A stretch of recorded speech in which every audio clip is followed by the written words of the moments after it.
Thank you. I'm Rashan Gidwani for NewsX and NewsX World. I'm Rashan Gidwani reporting for NewsX and NewsX World, and I'm currently here in Istanbul, Turkey for the 152nd IPU Assembly. And seated across from me right now is Mr. George Catalin Boilanu, member of the Romanian Senate. Sir, thank you so much for joining me. It's such a pleasure. Pleased to be here. Thank you for inviting me to this conversation, Roshan. Wonderful. All right, so let's dive right in. The theme of this IPU is nurturing hope, securing peace, and ensuring justice for future generations. I would like to think that if I was looking at this current war between Israel, the US, and Iran, and of course all the other tensions that are going on, it might be very hard to envision a secure future. What are your thoughts as far as future generations can essentially look to the IPU for diplomacy? Yeah, you said it very well. I think we are living in uncertain times, and something I like to say is that in uncertain times, even hope may seem unreasonable. But hope is precisely what keeps us looking forward. It's something to grab onto and look forward into achieving our goals. And I think the message is very relevant. I think the IPU, well, being an MP in my first term and with my first experience with the IPU, I already see that it has the potential to be an immensely powerful tool for parliamentary diplomacy. And I think through this mutual connection dialogue, we can build trust and reach mutual understanding. This is especially relevant to me in my work as a senator for Romanians living abroad, where this is a tool to connect with MPs of these host nations that host a very large number of Romanians and talk about how to better integrate them, how to keep them connected with their, let's say, their native country.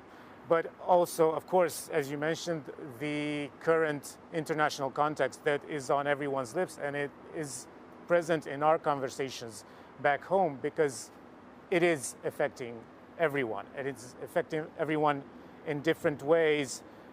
But obviously, what concerns us the most is the humanitarian component, the human suffering aspect. And the IPU, of course, cannot lead to direct government action, but it can create consensus between parliaments. From our conversations here, we can take learnings, we can take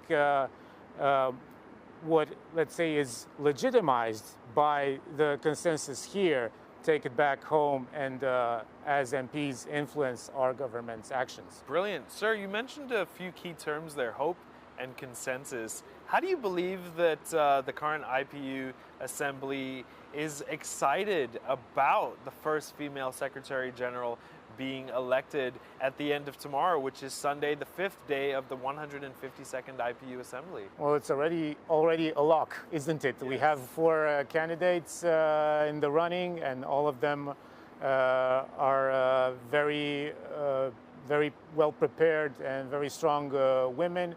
So I'm happy to notice that. And it's a very noble mission that the IPU carries, both on promoting women representation and on promoting youth representation as well. And I speak as from experience as, well, what is by IPU standards a young MP at the age of 37 currently.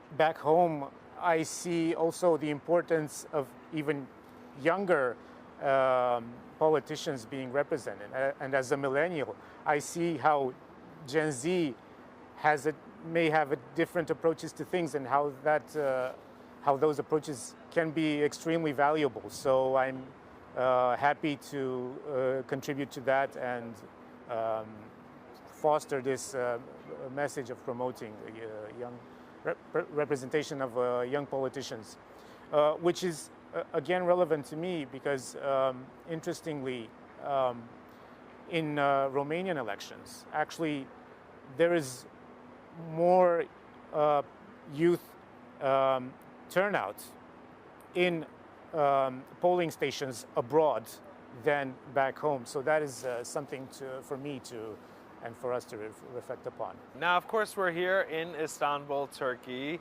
where there is a literal bridge between Asia and Europe. Speak to me about why this is such an integral location for the 152nd IPU Assembly. First of all, very grateful to be here, and it's great to be part of an event with such impressive logistics and have such a warm welcome. And beyond the overall great organization, yes, it is very relevant to be here in Turkey, and if you will, yes, in a city between continents. Symbolism is important in politics everywhere, I believe. I think it can gain even more importance in international politics when we need to reach consensus. And we need to use such symbols to grab onto them and try to use them for the better. So the symbolic and physical bridges, they are best to use, put to use in further creating and consolidating bridges between us. Wonderful. Thank you so much for your insights and perspective, and I hope we get the opportunity to have a conversation like this down the line as well. Thank you so much. Great pleasure. Thank you. I'm Rashan Gidwani for NewsX and NewsX World. I'm Rashan Gidwani.